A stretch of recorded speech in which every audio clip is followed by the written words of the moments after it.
Francesco di Sales, protettore dei non udenti, questa mattina a Treviso è stata celebrata la giornata di chi non sente. Dopo i tagli al sociale, l'occasione per far arrivare forte al governo e alla regione le richieste di queste persone.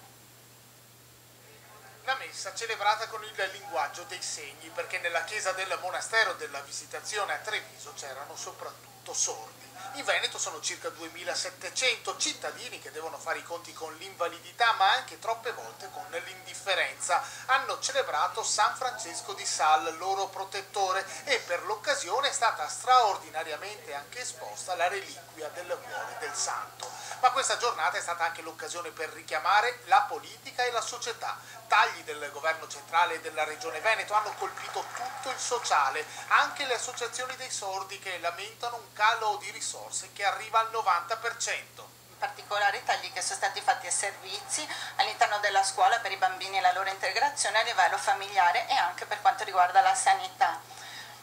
Perciò noi come cittadini che prospettive possiamo avere per il futuro? Noi siamo cittadini come tutti di serie A, non di serie B, perciò bisogna stare attenti e ascoltare anche i nostri diritti con l'obiettivo appunto la vita sia migliorata per tutti in un paese, nel nostro paese Italia.